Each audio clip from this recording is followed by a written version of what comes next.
Salut tout le monde. Je voudrais vous faire une nouvelle vidéo parce que je voudrais répondre à certaines questions les plus fréquemment posées. Donc la première question qui m'est souvent posée, c'est ok, on n'aime pas trop les retouches, on ne voudrait pas avoir des photos vraiment très retouchées.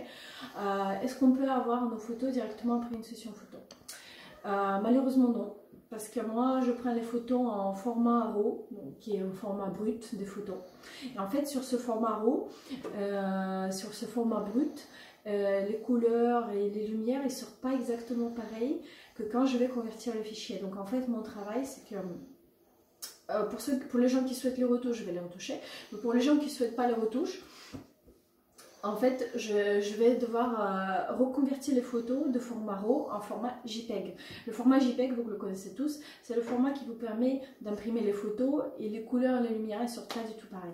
Donc en fait, moi, quand je vous présente les photos, je préfère vous présenter directement le résultat final avec les bonnes couleurs, les bonnes lumières, etc. Donc voilà, et là qu'on passe à un deuxième sujet, c'est la colorimétrie. Qu'est-ce que c'est en colorimétrie? Donc en fait, vous pouvez avoir des photos un petit peu plus froides ou un petit peu plus chaudes. Le rendu un petit peu plus contrasté, un petit peu moins contrasté. Donc là, je vous présente différentes possibilités de ce que peut exister. Donc vous voyez, ça c'est un petit peu plus froid, ça c'est un petit peu plus chaud. Donc voilà. Et en fait, qu'est-ce que ça va changer pour vous? Bah, ça change beaucoup la perception. Ça change beaucoup surtout au niveau d'impression chez vous. Par exemple, si chez vous tous les murs sont blancs, bah, si vous souhaitez imprimer les photos chez vous, bah, il vaut mieux choisir les teints, par exemple, voilà, plus froides, plus blancs.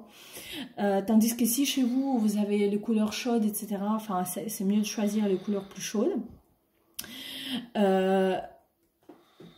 Voilà. Et la même chose pour l'impression des photos.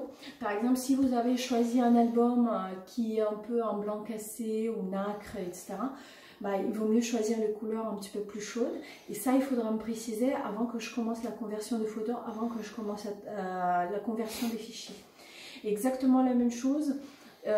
Si par exemple vos photos vous souhaitez vous mettre sur votre site internet, ça dépend de l'ambiance de votre site internet et pareil pour le taille des fichiers, parce que mes fichiers que je vais vous fournir en normal, ça va être à peu près 15 MO. Donc 15 MO, c'est des fichiers très lourds que vous ne pouvez pas naturellement mettre sur votre site internet. Donc par exemple pour un site internet, il faudra me préciser et je vais vous faire les fichiers moins lourds.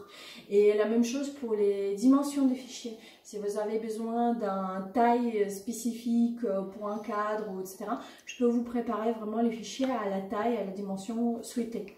Donc surtout n'hésitez pas à me parler de tous ces besoins. Et contactez-moi pour plus d'informations sans problème. Merci beaucoup à tous. Bonne journée. Au revoir.